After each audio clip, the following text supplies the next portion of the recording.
Welcome to NICTITATING Presents, a genre interview series. My guest today is Polly Schattel. How you doing? Good, Sean. How are you doing? I'm doing well. I gave myself a haircut today.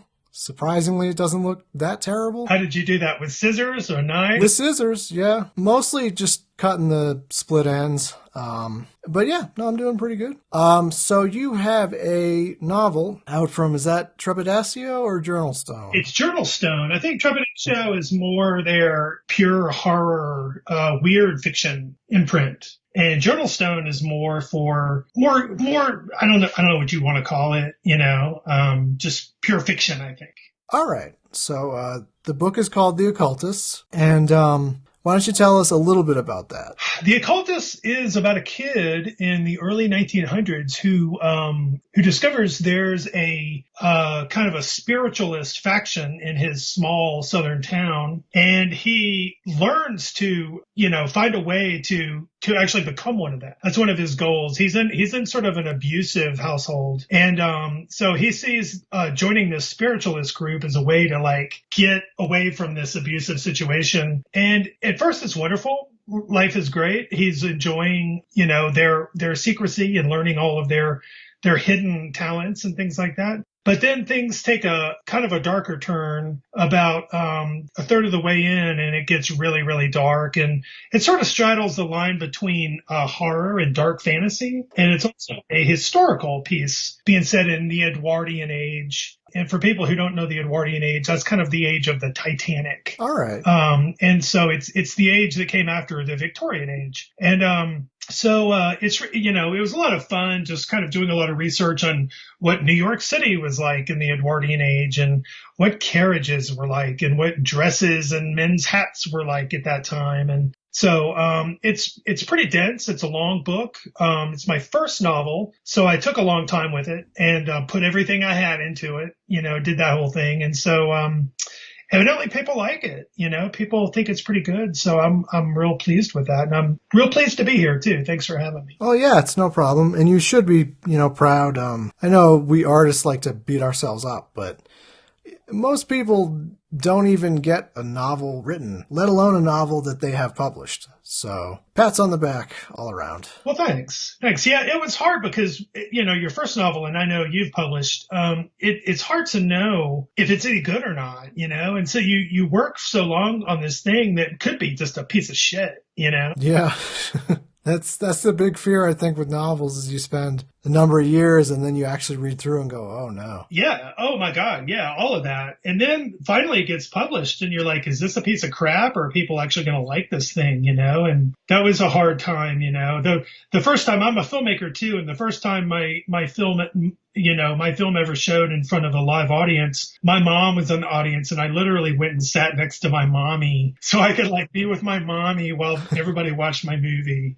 And it was kind of the same feeling. It was like, where's my mommy? No, I mean, I imagine with, at least with the film, well, I mean, you didn't star in it, so I guess that's a little different. I was going to say, but no, you directed it. No, it's similar. Just that feel, it's slightly different where it's like you're in a room and like it's kind of more immediate, like people are there and you can kind of gauge their reactions in real time. Absolutely. But it's still still very similar, like, oh God, what did I get myself into? Why do I do this? Yeah, no, in film, you can feel the film dying in front of a crowd. If it's not a good film, you can just feel the crowd kind of sagging into their seats and they've got an hour and a half. They're trapped, they can't leave because the filmmaker's there. And it's kind of awful on all around. And so reading is a little better because they usually do it when you're not right there, Right, yeah. But it's very similar. Yeah, I guess the what I'm thinking of is like reading from your own work to an audience is somewhat similar. I've had this experience where I'll start reading a story and in my head I'm like, this is the one,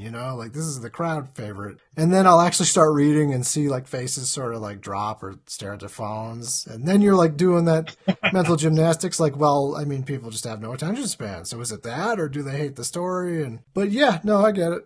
Or you go, I've only got 5 minutes left. Let's get through this next 5 minutes, Oh, yeah, no, I read a story once where they were like, okay, you got 15 minutes. And I sort of did a practice run like the day of and was like, oh, crap, this is like a 20-minute story. So as I was reading it, I like figured out, okay, I'm going to just not read certain lines. So that was a little tricky because it was like, all right, you need to sound organic, but you are going to be skipping like this half page here, this over here. But it worked out. I don't think anyone noticed. Editing on the fly, right? Yeah, it was like freestyle editing. It was crazy.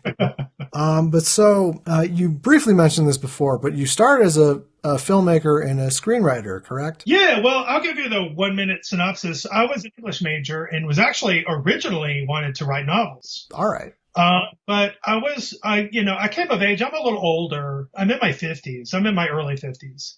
And so the time I came of age was not a time, it just felt, sort of neither here nor there. Like, Nirvana hadn't broken yet, and it was still kind of like hair metal days, and yeah, just felt like this kind of in between time. And I just didn't, I went to like 1 year of grad school before dropping out because I just didn't feel like what I was wanting to say was not being well received. And so I kind of just put that on the back burner for a while. And then I turned to film because film was always my second love, it was kind of my mistress.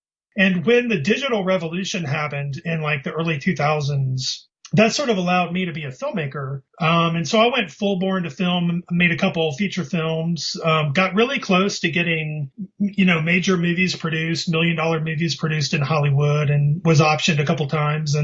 But I was always, the one that got away. Like there's so many barriers to having these things actually get done that I mean, from what I understand, it's actually it's more common for things to be optioned and then not made than made. Like the actual amount of stuff that gets optioned and then made is, I think, fairly small, correct? It's minuscule. Yeah. You've got to have like the wind at your back big time. You've got to have friends in very high places. Okay. Or be a genius, which I am neither of those things. So, so every one of my projects just kind of fell apart. And this is after years. I mean, this is after, imagine, when you're writing for a couple of years and then you get some success and then it's going to be published. And by the time it's ready to get published, the publisher goes out of business and it goes like bankrupt, and you're just. I mean, I've had that happen, to be fair. I've worked in a lot of small press stuff, so. It's heartbreaking, it's heartbreaking. It is, yeah. I mean, but it's a smaller scale, so I imagine it's a lot harder when it's like this big,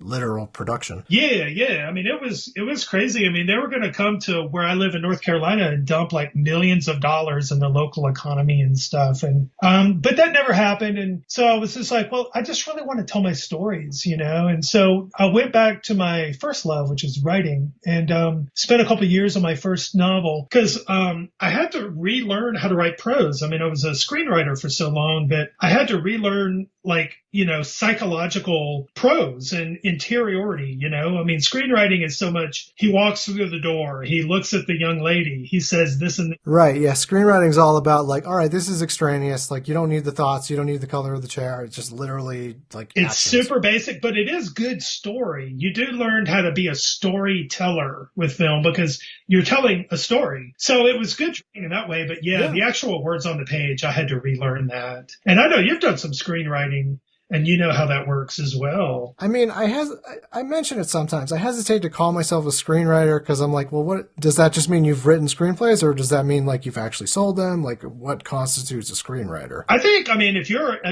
you wrote a script, you're a screenwriter. That's my definition. Okay, then I am a screenwriter. Yes, I wrote in college a 60-page and then a 90-page, and I'm working on a show right now, and in between, I've done like comic book script kind of things, just for practice, though. That's awesome. No, and you know how, it's a lot faster of a medium. So you can write a script in like 2 months, 3 months. Whereas a novel, of course, takes the better part of a year, unless you're somebody like Jake Bible, who writes like a novel every 2 months or so. But well, that's insane. I don't understand how anyone can do that. It's pure story. It's nothing but story. You know what I mean? And so you learn to be a great storyteller, even though you're not really, it's nothing that a reader can read and say, I've finished this. Like the real tragedy of scripts are you can toil forever in scripts and it's still not really a finished work because it's not been filmed yet. for the audience. Yeah. So it's sort of like you're kind of caught in this little netherworld of writing where you've worked really hard and you've put your heart and soul into something and worked as hard as you can on it, but it's still kind of stillborn because it's not been filmed yet. And there's a ton of screenwriters in that kind of in between state, and it's hard, you know. So novels are more fun, I think. Yeah, I think prose, the benefit is like, nowadays especially, no matter what, you can get it out there and get people to read it. Pretty much, yeah. I mean, you know, it may be your uncle and your aunt and Right, it might just be a handful of people, but like at worst, you're putting it out yourself and you just get a handful of people reading it. But that's still more than, I assume, a lot of scripts that just get written and then it's like, you know, maybe one person reads them and that's it. It's true. Well, with scripts, there's a lot of behind the scenes stuff. When I had my, my work optioned, it was this really surreal experience where one day I was at my kid's little league game and James Spader's agent calls me on the phone out of the blue asking if James Spader can be in my movie. And I'm like, yeah, you know, I love James Spader. I've loved James Spader since Sex, Lies, and Videotape, you know, and it's really bizarre. And like I had another project where Terry O'Quinn of Lost was attached for a while, and Terry O'Quinn was giving me story notes. Like the brilliant actor Terry O'Quinn from Lost was telling me, here's how to make your story a little better. And it was really great. But of course, the project never happened. And Terry O'Quinn, you know, he went his own way. And so it's real surreal in that way, is that you're so close and yet so far at the same time.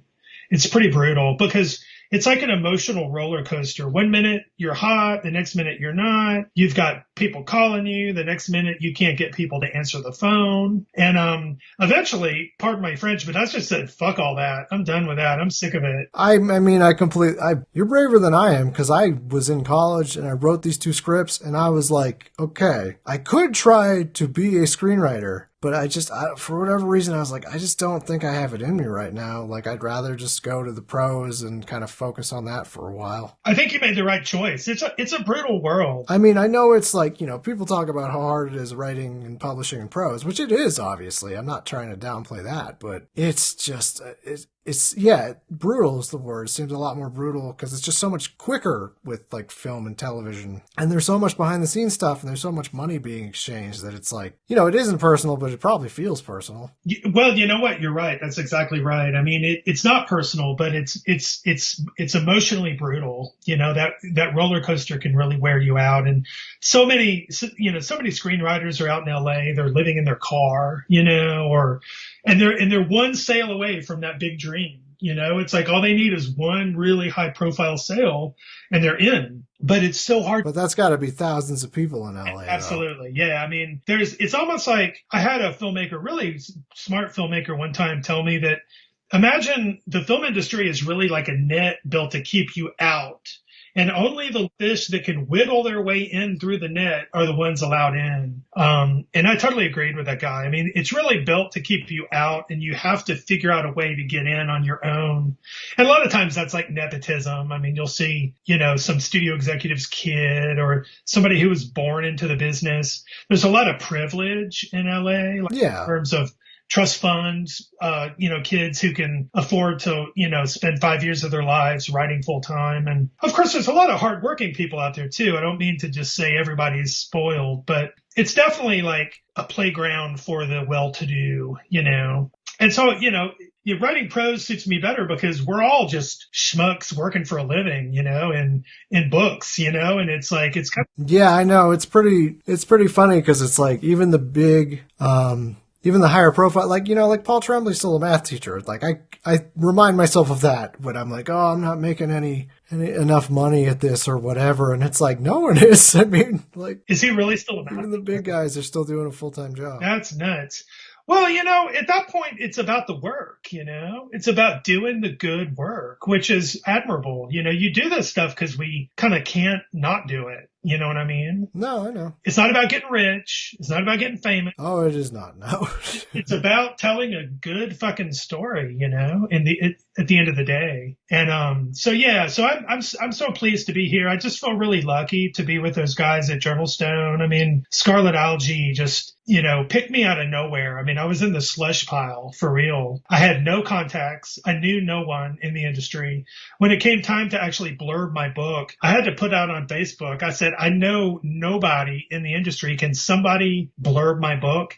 And thank God, I had a friend who, not a friend, but a Facebook friend who I knew for about a week, who volunteered to read my book. And if he liked it, he was going to blurb it, and he ended up liking it. But it was definitely like, in fiction, you don't need contacts. You need to tell a good story, and I thought that was, another good reason why I like that genre. It's all about the work. Yeah, I think there is something sort of refreshing about the fact that it's like, I mean, not to be too, I mean, like, no matter what, less people read. It's just sort of a given. But with that, with that somewhat smaller audience, depending on where you're getting published, I think there's a lot more creative freedom to do, like, all right, I want to do this. And I don't know that it would be, it's not really the same vibe, I don't think, with filmmaking, or at least screenwriting. Because, like, screenwriting is much more like, can we sell it? Can we get a wide audience? Can we, find backers? And you're not really worrying about that. And you're not even worrying about simple stuff like budgetary constraints. Like, if you want to throw in a huge monster destroying a city, it's like, you don't have to be talking with some guy who's like, this is going to cost us X amount of millions, so we can't do this. Yeah, no, you're right. I mean, to your first point, film is actually, I mean, of course, we're not talking about like David Lynch and filmmakers like that, but film is actually pretty conservative. I mean, yeah, no, surprisingly. Yeah, I mean, it's like there's the third act structure, there's the beginning, the second act, the middle, and then the end. And there's a real kind of, it's like you got to hit your structural points. It's like the bones of the script. And so if you don't do that, then people look askance at you and say, what's wrong with your script? It doesn't hit the 3-act structure. And I mean, can you imagine a book like John Langan's The Fisherman as a script being made into a film? I mean, it's like you can't make that movie that story into a movie. I mean, as it is now, no. You'd have to figure out some way to, like, I guess, restructure it so that it would be more acceptable to producers in the screenwriting format. It would never make its money back if you did. It would be this kind of cult fringe item. And of course, that's why we love those movies, is because, yeah, no, it's true. They're bold. They break the rules, but there's so few of them say compared to books, and so I think you can be more experimental in fiction. You can tell the story you want to tell. About your budgetary stuff, like, for some reason I keep getting drawn into historical things, and the movie I came closest to getting the brass ring was this movie, a horror movie based around those morning portraits, the early Appalachian, those post-mortem photographs. Oh, yeah. And those of course, if you have a historic piece like that, it automatically adds a couple million to the budget, because suddenly, like, imagine a street scene in a mountain town. You have to put dirt down over all the pavement to make it look like a dirt street. You've got to swap out all the cars for, like, Model T cars. You've got to get all the extras. Now they've got to be in period costume. And you've got to take down all the signs on the main street and replace them with period-looking created signs. And so you can see things get real expensive real quick. And so that's, of course, why a lot of indie films are modern, kind of contemporary pieces. But yeah, so I mean, it just got brutal, and it's like, you can't tell the story you want to tell. You can't tell a story that goes from, like The Occultist goes from small town Georgia to the plains of Nebraska to New York City in 1904 to Georgia, which is in the Ukrainian Georgia. And there's no way I could film that. You know what I mean? That would be a $200 million production. Oh, okay. I was going to say, yeah, that would be a lot. And I mean, even if you were just doubling, like, I don't even know how you double all of that, like, in terms of finding a different area and, like, being like, oh, it's the Ukraine. Yeah, there are ways to do it. Like, I know Robert Rodriguez has had success. Like, what he'll do to create, like, a spaceship, he'll build one half of the spaceship, and then he'll literally flip the frame around to be the other half of the spaceship. You know what I mean? So he's pretty creative. He can do stuff like that, but still, it's just so limited. And so, like, you're always dealing with money. And of course, the more money you have, the more input the producers have. And it got to where I couldn't change a comma without having to ask for permission. Not to say that my stuff was really brilliant, actually. I mean, I read it over now and I kind of cringe, and I can see why a lot of it didn't go forward. But at the same time, it was just brutal. I mean, you'll have a part that's like meant for like an Oscar-winning part, and the producer wants his girlfriend in there, and he can put his girlfriend wherever he wants. And so film is a constant exercise in compromise. Like every single decision. Yeah, I remember something that I took to heart was I listened to an interview with George R. R. Martin who was talking about writing for the 80s, the new Twilight Zone or whatever it was called. And he had an episode that was like kind of fantasy, like knights and, horses and all that stuff. And he said there was supposed to be this big closing scene with like a knight on a horse, and it's supposed to be a joust or something. And he said the producer came to him and was like, yeah, we can't afford a horse. And he said, well, what do you mean? I mean, like, this is the end. How are we? He was like, I don't know. You got to figure something else out. So he had to like change it. So it was just like them fighting with swords or something. But so just like simple stuff like that, you just constantly have to think about it. Like if there's a horse, like how much does the horse cost? Like, can we afford, if it's set in a certain area, can we afford to make an area look like that? Yeah, that's exactly right. I had one script that was killed because it took it had a lot of stunts. It had like car chases and stunts. It was kind of a retro 70s kind of B movie thing. And they basically said, yeah, we can't do this because the stunt cost is way too high. And just to have like one trained stunt person on set for one day is like thousands of dollars. And so they basically said, yeah, we love your script, but too many stunts. Bye. And so it's really heartbreaking, And that's why I love books, because you don't get told goodbye because your book has too many stunts in it. No, it's true. You can do honestly whatever you want within reason. As long as it's interesting. Yeah, as long as it keeps people engaged. What would you say is the hardest part of hopping from? You sort of briefly mentioned it, but hopping from screenwriting to prose, like what is the hardest part just in terms of just actually like, okay, like this is what I have to write on the page? I would say that the hardest part, and the thing I struggled with at first, was that my first like 3 or 4 drafts were all like physical action. He walked in and sat down. He crossed his legs. He took a drink, and it's very... Oh my God. Yeah, I could relate to that because I still do that. I try not to, but it's like I'll catch my first draft and it's like he walks into the car, he drives it, and I'm like, this is just all action. Yeah, I mean, it's basically a screenplay in paragraph form, And so it was really hard to kind of learn to, say, feeling a bit worried, he opened the door. So you can get a little bit of that interiority in there and that psychological nuance, That was the hard part for me. And also finding that balance, because you can overdo that. Like if you're not sensitive to it, you can accidentally do too much of it. And suddenly your book is boring, So I worked hard on that. No, it's true. I do tend to like, I mean, it's probably a very narcissistic thing, but I do tend to like people that have at least some knowledge or experience with screenwriting who write prose, because there at least is, like, no matter what, there's always sort of this narrative drive. Like you can feel the narrative drive, which is very much a screenwriting thing. It is. Yeah, that's the story, It really teaches you to keep it moving. And that's one thing that writing scripts are good for, is that it teaches you, how to structure a story and how to have the first act have everything in there that you need to pay off in the final act to make it satisfying, So it really is good for that. Definitely, yeah, I would say so.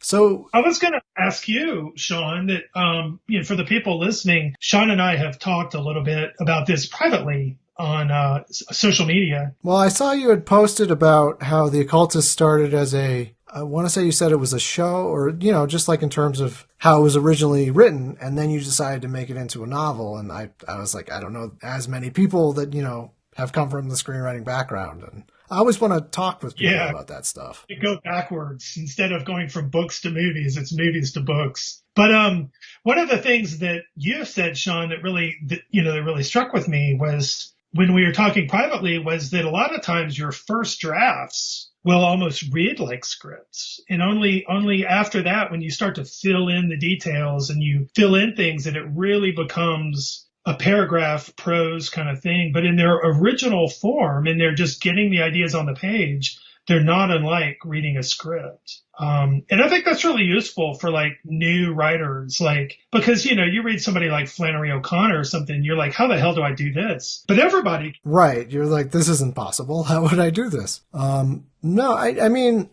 I hesitate to give writing advice, even though I will give so much writing advice. You know what? Because I just like to talk. But I think one way that I found that helps is there's so much worry that can get involved that sometimes it's like, okay, if you have just the dialogue, who cares? Just write down the dialogue, and then when you do the next draft, you can add in the interstitial, action and interiority and all that. And I talk to a lot of writers, and that is one thing I've noticed with a lot of them is they're just like, I'm really worried about this or I'm worried about that. And it's like, you can worry yourself into not writing anything. So it's good to just warts and all, just like get anything down, because you can always, you can't fix the story part, but you can always fix the actual nuts and bolts. Like, do we have 2 paragraphs here? Do we have 1?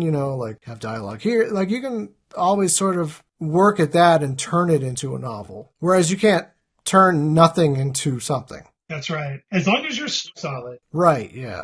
Yeah, right. That's what in the film world we say we'll fix it in post, meaning we'll fix it in editing, and you can fix novels in post as well. So. But I agree. If your story sucks, then your book probably sucks. So you got to make sure your story doesn't suck. That's the real kicker, That's the thing, that if your story is broken, there's nothing you can do about it. Yeah, I think that's the thing that is one thing I've noticed with longer form stuff is I've had, ideas for novels and I've started writing them and just been like, it just doesn't have enough to sustain it for 200 pages or whatever. It happens. Right. So it's got to not only be a good story, but it's got to be something that, will keep you engaged, like actually writing it, and that actually feels organic in terms of its length. Right. Well, so let me ask you this. I'm not a big fan of interviews, so let's have a conversation, if that's okay. Okay, yeah, no, that works with me. So I read some of your work, which I love, by the way. I think it's amazing. So, let's. Well, thank you. Checks in the mail. Yes. No, kidding. Yeah, well, it better be, $100 a story. Is that what you said? Yeah, something like that. So where do you get your ideas from? Like, how did you come up with these stories? I don't have your book here at hand, but I'm thinking. If you give me the rough plot, I can figure it out. Yeah. Well, there's one.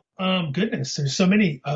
Don't put me on the spot, man. I'm gonna blank. I'm blanking. It's fine. Your first story in the book is one that I read. Let me see. I've got to bring it up on my phone. I believe it's Sunny Village. Is that the house sitter? Yeah, that one. Yeah, How did I come up? Well, the short answer is, I'm creative enough, but I'm not that creative. So I was working as a home health aide, and there was one fill-in client I had. And they did live in a very similar kind of condo complex type of a thing. It was originally set in Massachusetts because this was where the actual place was. But so I went, and it was a very similar setup where it was like, 6 floors, but you could see across, and you could see people. Well, there weren't that many people outside, but you could see these balconies and stuff on the balconies. And I was working with a patient with dementia, so he would be asleep. It'd be like a 4 or 5 hour shift. And he'd be asleep for like 4 hours of it. So I really was sort of just like, it was borderline house sitting. Like, I'd just be like, okay, well, what am I going to do? Wow.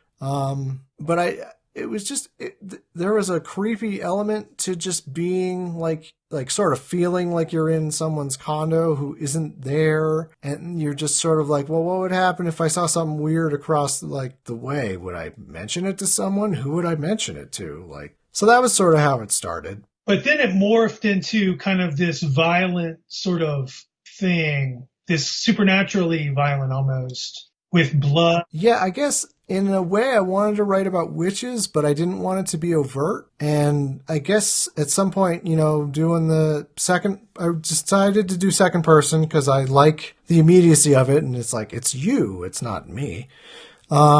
But I like the concept of it being open to interpretation, whether someone is an unreliable narrator and maybe had a mental break, or whether the events actually happened and it was some sort of supernatural thing. And I was thinking of a witch, though, like that in my head. It was like, I guess, like a less overt kind of story about a witch. That's interesting. You know, it's weird all the witch stuff happening now with like Hereditary and stuff. I mean, I used to not think witches were scary, but now I think they're scary as hell. You know, they're one of the more scary things out there. They scare the shit out of me for some reason. Yeah, I mean, I've noticed. Yeah, I've noticed that too. I think it's also because it depends on the time period. You know, like if we're talking about the '90s, witches weren't that scary. Even though I like The Craft, it's not necessarily a scary movie. It's more of a like we're witches. It's cool to be a witch kind of a thing. And Right. I think nowadays we're getting more into. We've kind of turned the corner from the witch being a stand-in for a feminist icon kind of a thing. Although there's still a lot of that involved.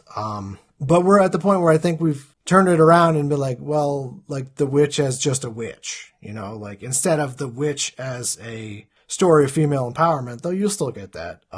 It's just like, it's almost like with vampires, you know, it's like you see certain things that are like, we want to do the vampire just as a vampire. It's not a stand-in for anything. It's just a monster. Yeah, it's weird how those trends come and go, isn't it? As the times change, our iconic monsters change, and you'll see something like Frankenstein go from being this, you know, sad, sympathetic character to maybe something that's not so sad and sympathetic, something that's more monstrous again, you know, and how these things rotate in and out of our culture as needed. You know, like you said, witches aren't necessarily a sign of female empowerment anymore. It's more, you know, it can be quite creepy, like the other, you know, like in Well, I do want to add the caveat that I think the reason the witches are no longer the symbol of female empowerment is that you're having characters written in who are the symbols of female empowerment that are just more or less normal women who are encountering this kind of other, like I'm thinking of Gretel and Hansel that came out, I want to say a year ago, Yep. that Oz Perkins did, Yep. that I quite liked. But it was, you know, it was just a story of Hansel and Gretel, and the witch was sort of just a witch, although it turned it on its head where you're getting Yeah.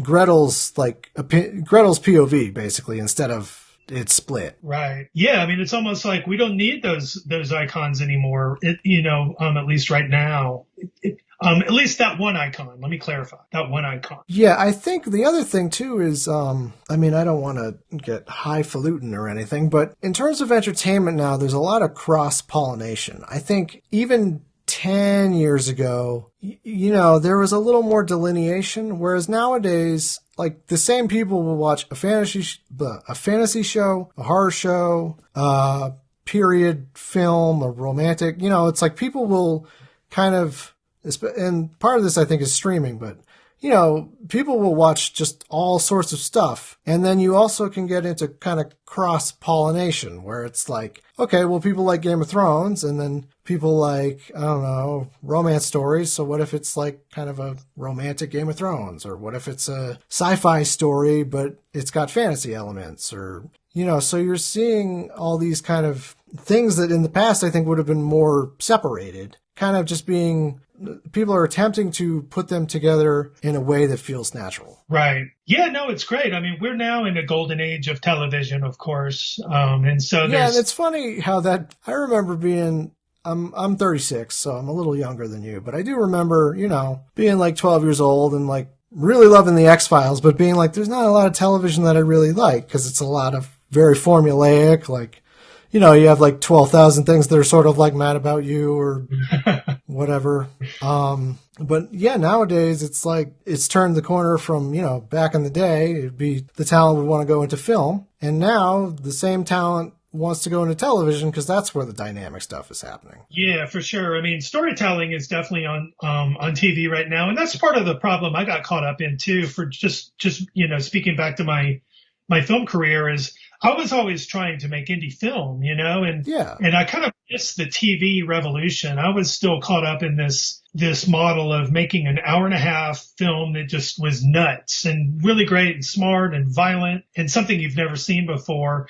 And Right, yeah. there became this really great revolution in TV.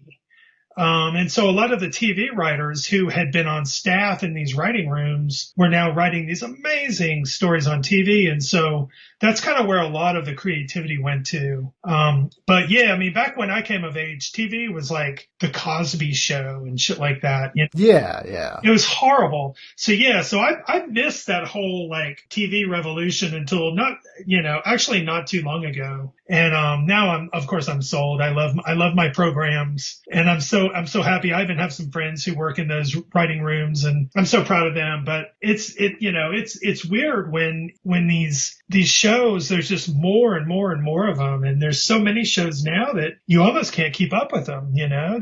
There's so much. No, I mean, for sure. I mean, it's almost like, yeah, I remember being a child and being like, there's not enough, TV for me to watch, or there's not enough shows. And now it's like, there's too much. I don't even know what to, like, I think I'm like literally watching 5 different shows right now. Wow. And that's probably a low number. That's probably like a low amount. Search Party, I'm watching Raised by Wolves, there's a bunch of others too that I can't even remember right now. So Yeah. Do you binge, or do you take your time? it depends on the show. It also depends if I'm watching them with my partner or not. Because like there are some shows that I know she doesn't like, and I will binge those because it'll be like, I don't know, if I know she's away for a weekend, say, it's like, I know, okay, well, I'll just burn through the season of this, or I'll watch a season of this. Because personally, yeah, I can, like, if I don't have anything to do, I can easily sit for like, 6-7 hours and just go through a whole show. But yeah, with my partner, we tend to kind of block it out, like we'll watch a couple episodes of something, and then it'll be like, this is sort of depressing. Let's watch something funnier, or something like that. Yeah, it's weird for me because, as easy as film and TV are to digest, you're just basically sitting there passive. I find it Right. harder and harder. I'm coming to the point where I don't like my content that I'm consuming to be so hand fed to me, spoon fed to me is the word I'm looking for.